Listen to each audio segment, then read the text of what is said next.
namin sama-sama at hindi po tayo tumigil mga kapatid sa pangalan Praise God, sapagkat ito po ang nararapat sa atin habang po tayo ay nabubuhay.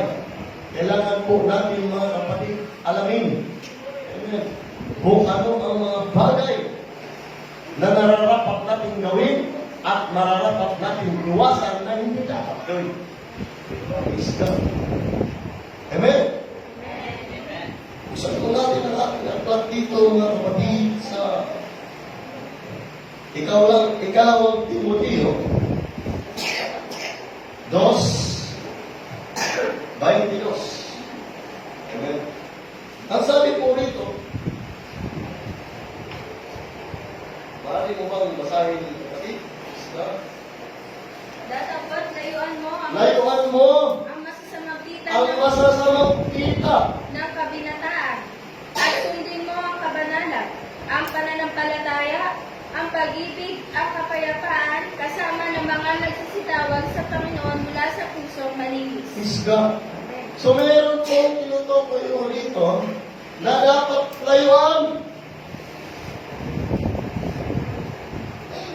Ano po ang dapat layuan? Sabi rito, layuan mo ang masasamang pita ng kabinataan. Praise God. Eh sa salita pa lang na masasamang pita, ibig sabihin, marami ito. Masasamang pita, hindi mag-isa. Marami. Kasi kung isa lang, masamang pita. Eh pagka gumamit ng masasamang pita, ay napakarami nito. Kaya atin mong isa-isahin kung ano ang ito. Amen? At saan ho tayo? Alin ho ang dapat natin sundin pagkatapos natin itong malayuan? Kabanalan. Ayun.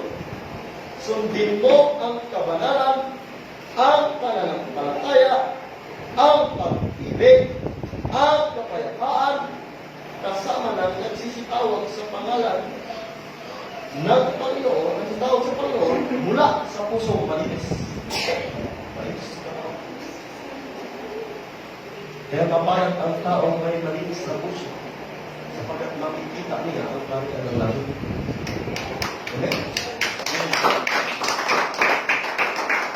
Eh paano mo makita ang kaharian ng langit o ang Panginoon kung ang masasamang pita ng kabinataan ay nananahan sa iyo?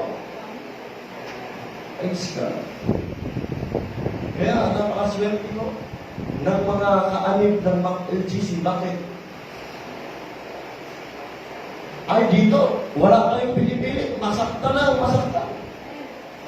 Maituwid natin ang dapat ituwid. Pagdating ng araw, wala na silang masasabi sa atin.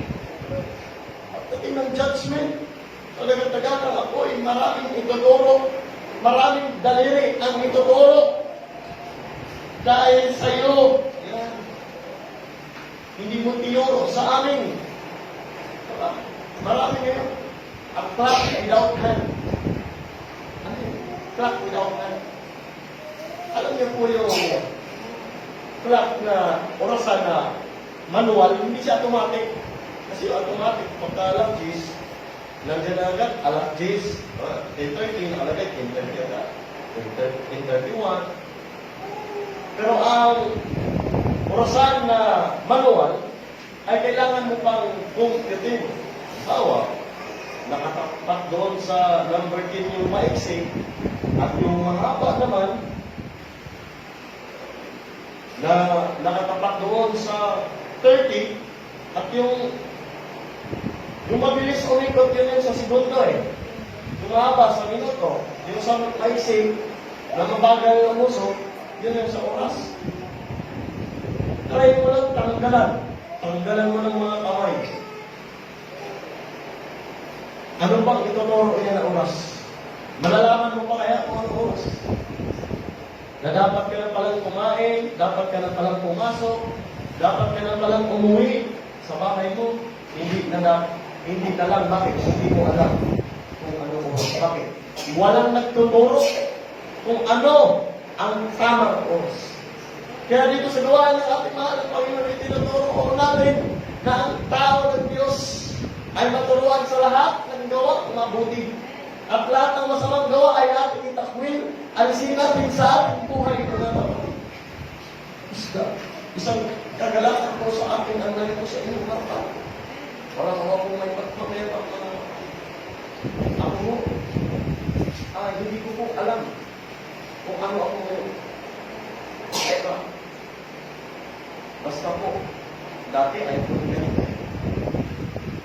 Nagagalit ka po, kasi Sister May, makulit talaga yun.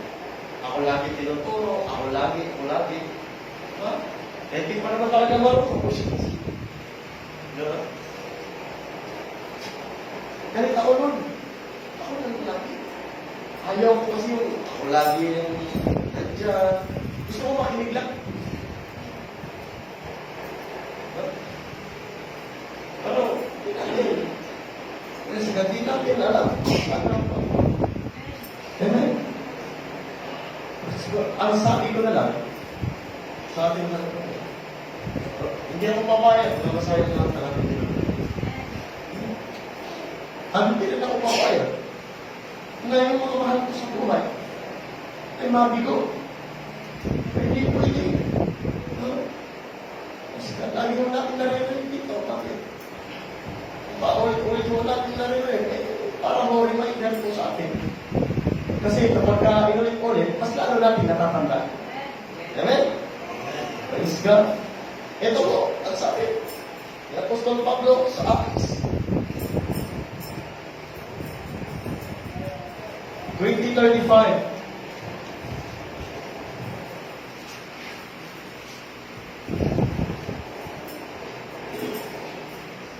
Nagbigay halimbawa ako sa inyo sa lahat ng mga bagay na sa ganitong pagpapagal ay dapat kayong magsisaklolo sa mahihina at alalahanin ang mga salita ng Panginoong Hesus na siya rin ang may sabi, lalo kang mapalad ang magbigay kaysa tumangga.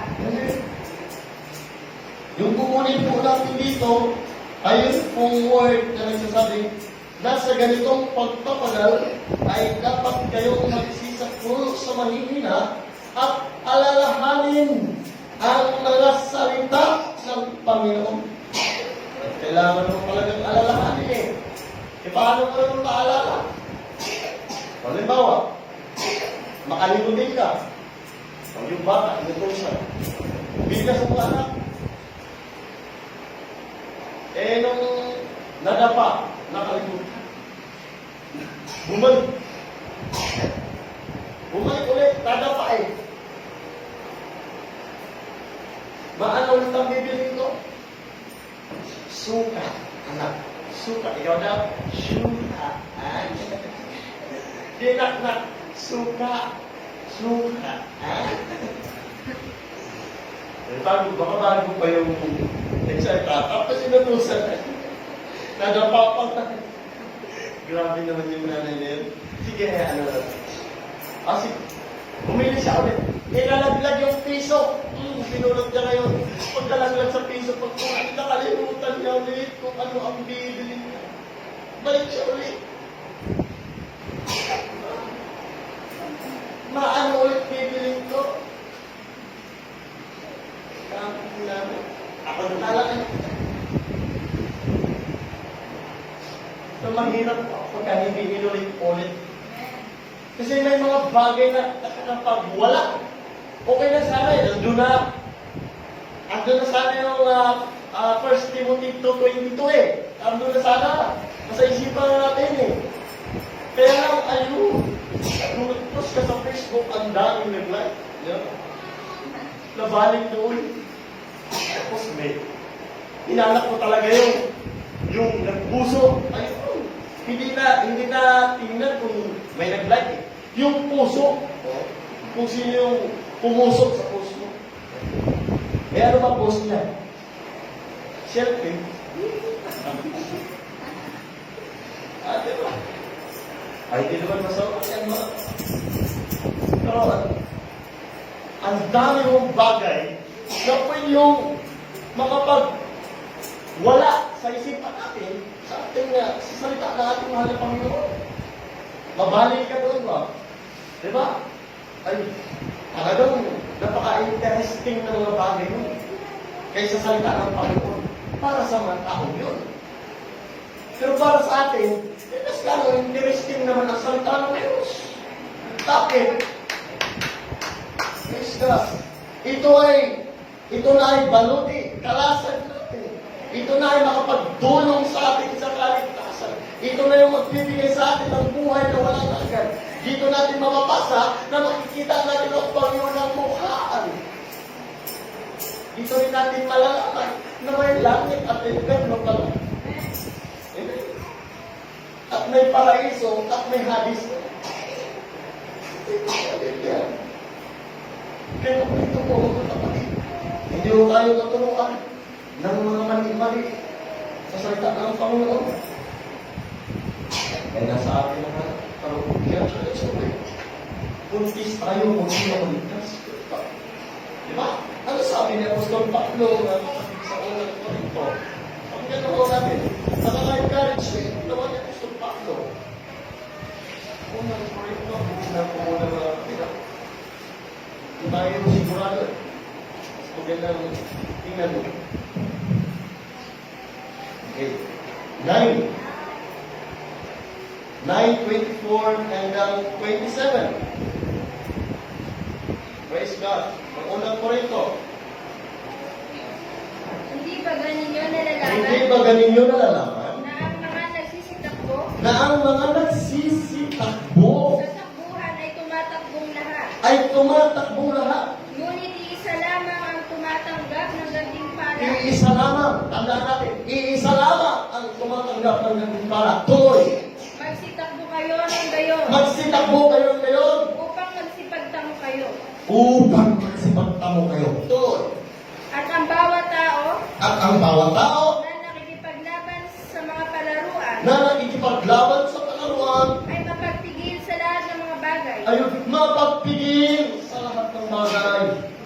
Ginagawa nga nila ito upang magsipagtamo ng isang putong na may pagkasira. Para sa putong na may pagkasira. Ngunit tayo'y niyaong walang pagkasira. Ngunit tayo niyo wala pagkasira. Tuloy. Ako may tumatakbo sa ganitong paraan na hindi gaya ng nagsasapalaran.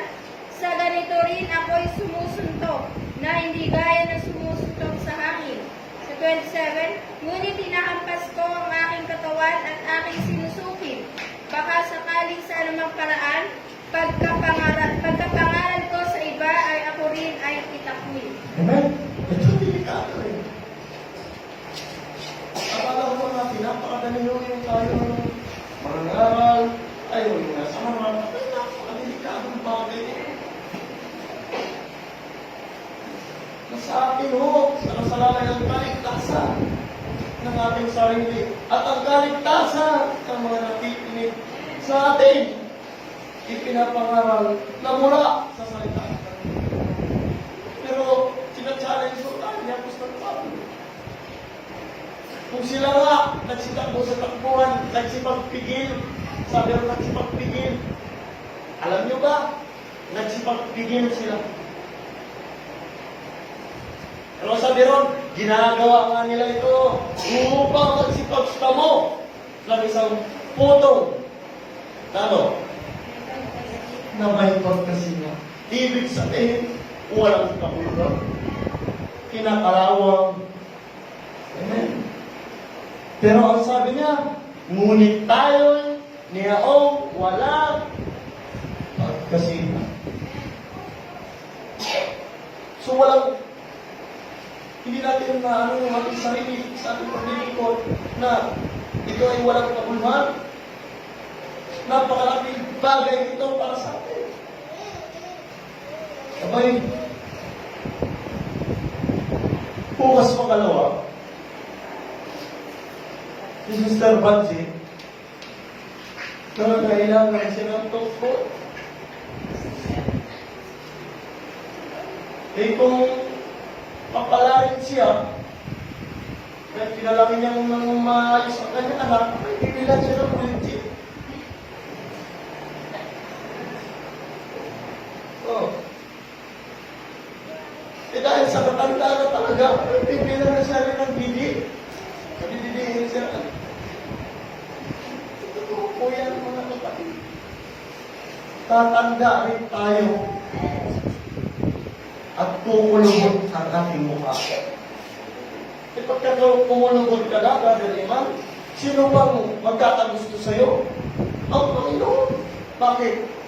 Malaking bagay ka sa Kanya. Bakit? Nasa gawain ka niya, nagpatuloy ka. Ang sabi nga, sino mang hindi namumunga, pero nagpapatuloy at nanatili sa akin. Ano? Siya hindi mapapahamak. Kasi bakit? Eh, nananatili siya. Paano magkaroon ng bunga, eh yung in-invite niya, ayaw naman mag-dito. Eh, ang malaga, naka-invite siya. Diba? Ang malaga, napaunahan niya yung tao na yun at nabigyan niya ng chance na makita ang pintuan ng langit. Kaya lang, dahil nga ang sabi, ay binulag na ng ang mga mata ng Diyos ng sanlibutan ito. Binulag. Kaya kahit anong gawin, ay hindi talaga makita. Kaya tayo mga kapatid, tayo, pagka napansin mo natin, ay, parang wala akong nakikita. Parang wala akong katabi ngayon.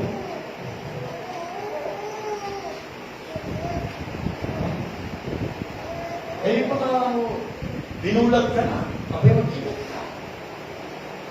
Praise God. Ang bulag ay hindi pwedeng bumakay sa kapwa bulag. Kapwa sila mahuhulog sa utay. Amen? Praise God. Hallelujah. So saan tayo magsitakas, mga kapatid? Ang sabi roon at binasa, magsitakas tayo sa masamang pita ng kabinataan. Ayaw, mga binata, Brad, alaga ako. Uy, binata, kadalaga, isa lang yung pita na tinutuloy. Kasi yung ginagawa ng binata, ganun din ginagawa ng babae. Lahat tayo, kaya hindi tayo aaligtas sa judgment ng Panginoon. Ang sabi ro, ang sino mang tumitingin na may taglay ang masamang hangat sa isang babae, nagkakasala ng pangulo niya. Eh, nakalagay ng babae. Eh, hindi naman lalaki. Eh, ganun din yun. Ang sino mang babae na taglay ang masamang hangat na tumitingin sa isang lalaki, ay nagkakasala.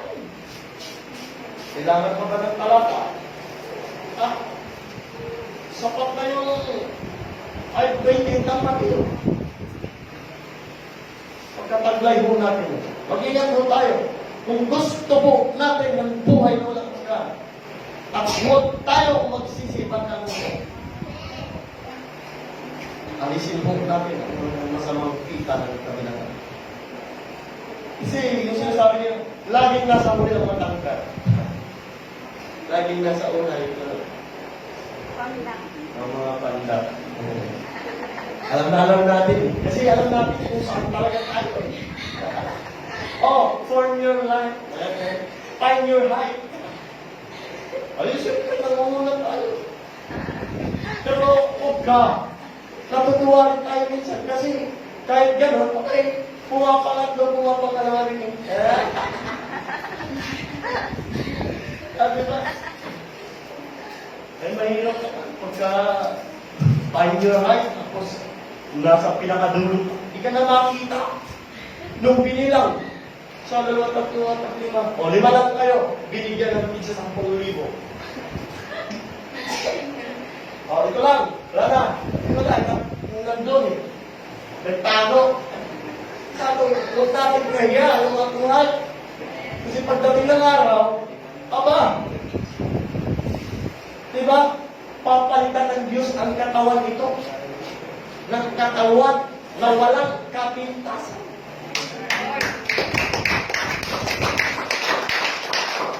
Wala na akong sasabi sa iyo, kulot ka, kulot. Wala. Wala akong sabi sa iyo, pantak.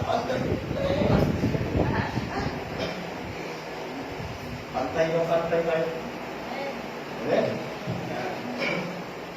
Praise God. So, saan tayo sa tatas, mga kapatid? Sa unang Korinto, chapter 6, verse 18.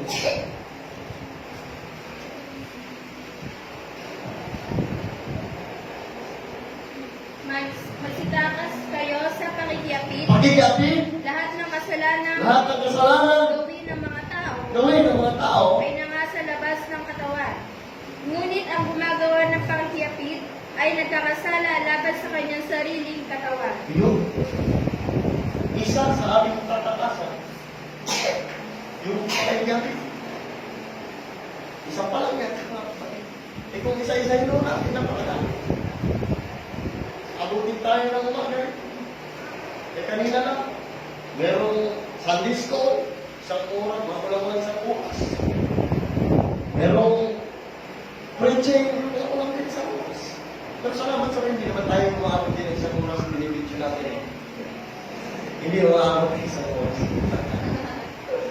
Umaabot na siya kasi iba na tumatayo. So, kailangan mo natin mga kapatid. Malaman kung saan tayo magtakas. Baka maya yung dapat na hindi matakasan, yun ang pinakasan. Yung dapat na maligtas ka na, buhay na lang ka na to. Abay, naging bato ka. Diba mga kapatid? Buhay na wala nang ka na, na-impero ka. Pakyas kayo so. Nga naman, minus-minus manupag to. Kung tilaging salig sa ugaling mo, salig sa Ginoo. Kaya ang Ginoo, hatag niyo mo, extra bang puso para mulakaw. Isang hinay, basta, walang isaya. Basta ano, para ba si Pado? Napakabagal na pako pa ni Pado. Pero nanalo siya. Bakit? Ang iniisip niya, hindi niya iniisip na unahan niya si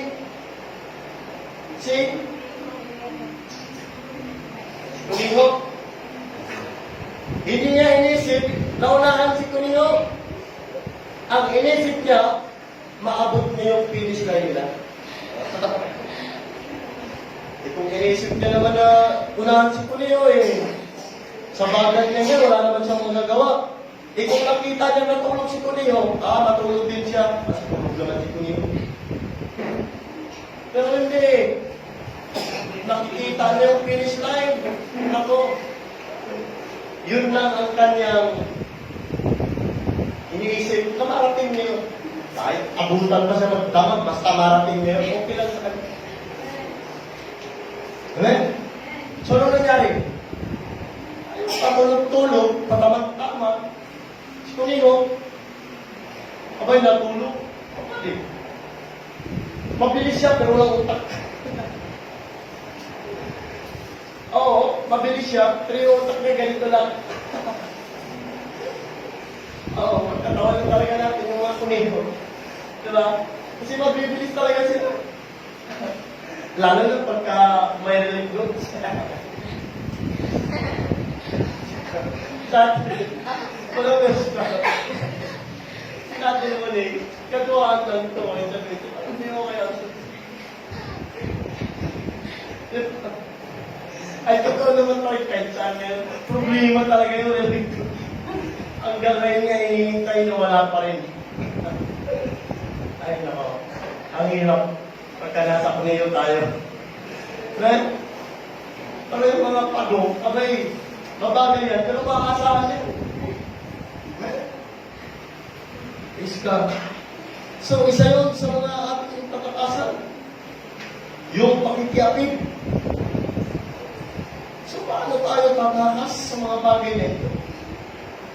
Kasi alam niyo po, hindi po kasi magbibigay ang Diablo ng mapait, pangit, malaswa, yung ayaw ng tao, ay mapakita ng Diablo yung nakakabango, napakaganda, kahali-halina, kaakit-akit, yun ang ipapakita sa loob.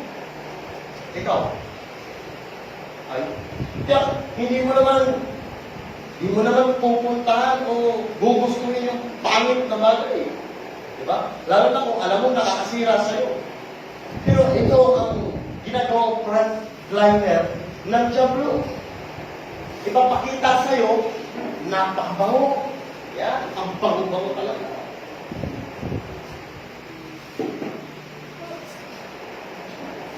Ganun eh.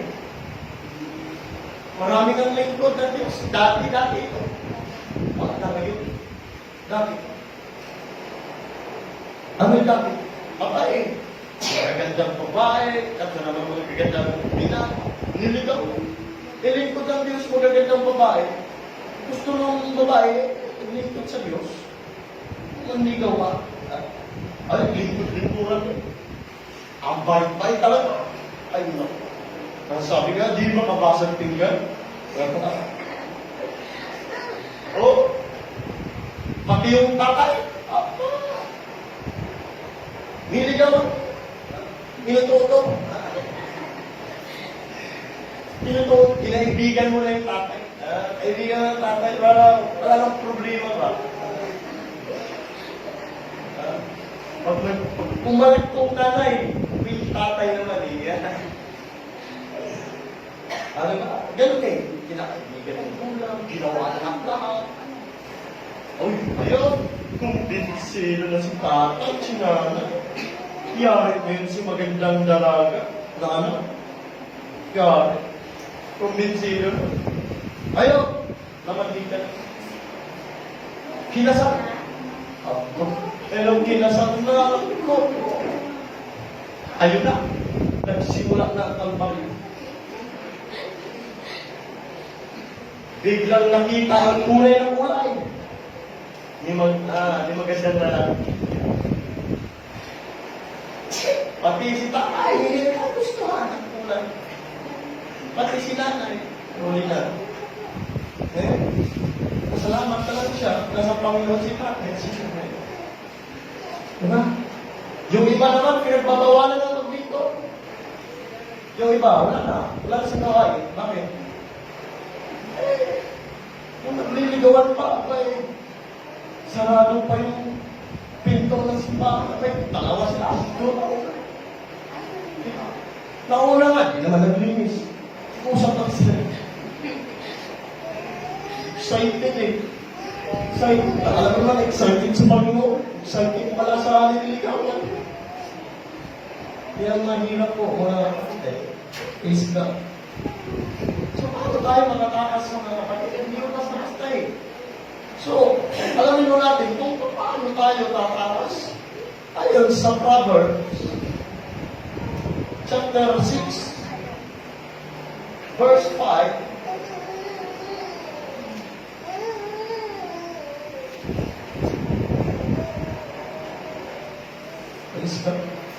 Lupigtas ka na parang usa sa kamay ng mga ngaso, at parang ibon sa kamay ng pamimitan. no? Paano? Alam mo ba yung ibon pagka inuuli mo? Alam mo ba yung usa pagka inuuli mo? Okay, paghabulan lang sa usa, wala panalo doon. Wala. Eh pagka nagkataon makita niya medyo dihado pa sa kahit yari, ikaw may nakabuli. Ang daming sulit.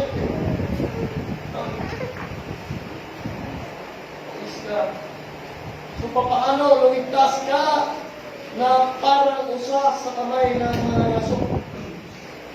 Parang ibon sa kamay ng mamimitan.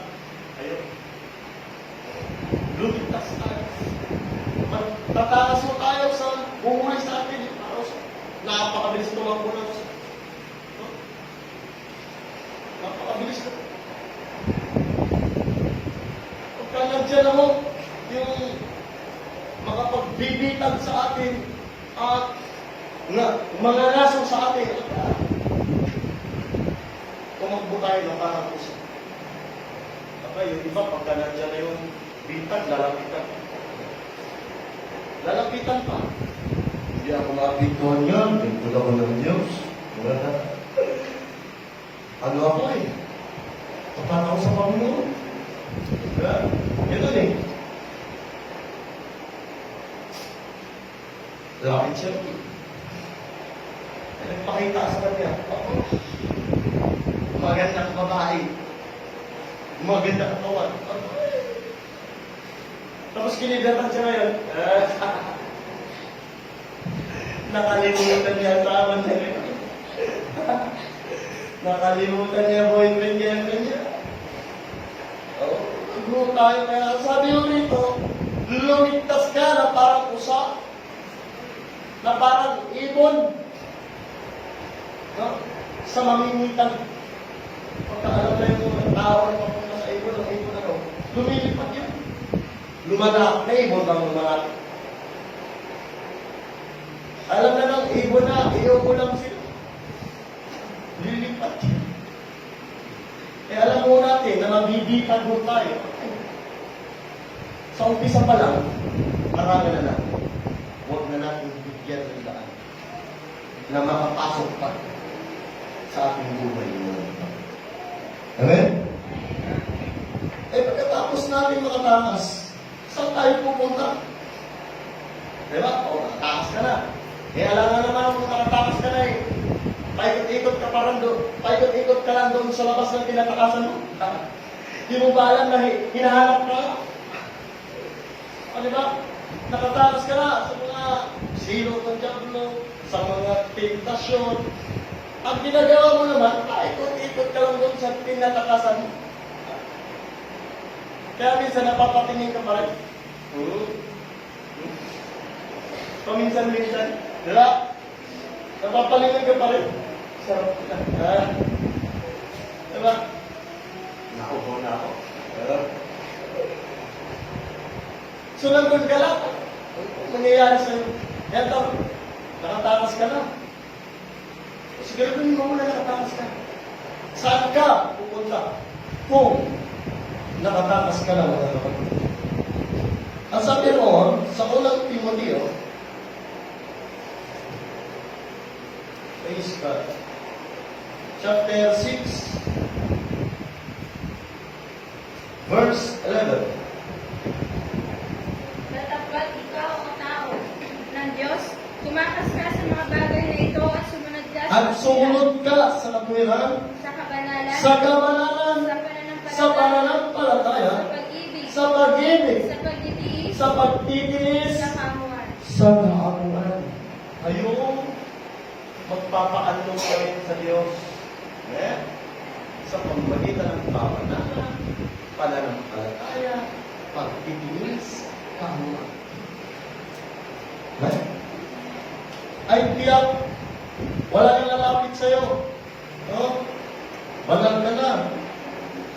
Maamong ka na sa mga lingkod ng Diyos. Praise God. Hallelujah.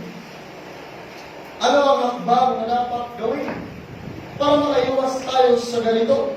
Kasalanan. Ano gagawin mo natin mga kapatid? Kasi napakahirap po talaga.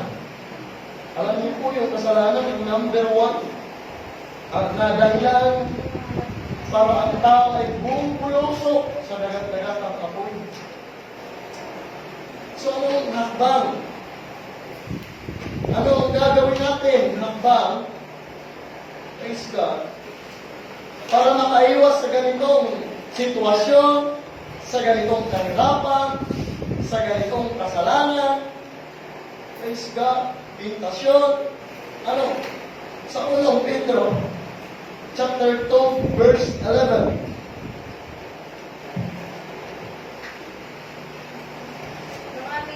Mga minamahal, Mga minamahal, ipinamamanig ko sa inyong tulad ng mga nangingibang bayan tulad na nangingibang bayan at at nagsisipaglakbay nagsisipaglakbay na kayo'y magsipagpigil na kayo'y magsipagpigil sa mga Isang nasampita ng laman na nakikipaglaban sa kaluluwa. na nakikipaglaban sa kaluluwa. Ang tanong, paano mo ngayon lalabanan ang mga bagay na ito? Sa pamamagitan po ng pagpipigil. Ayun. Pagpipigil po. Praise God. Yun po ang panlaban. Pagpipigil. Yun ang mga naglalaro. Sa boxing, nagpigil sila. May mga bawal sa kanila. Tapos meron sila kailangan patuloy na gawin. Pag-exercise ka.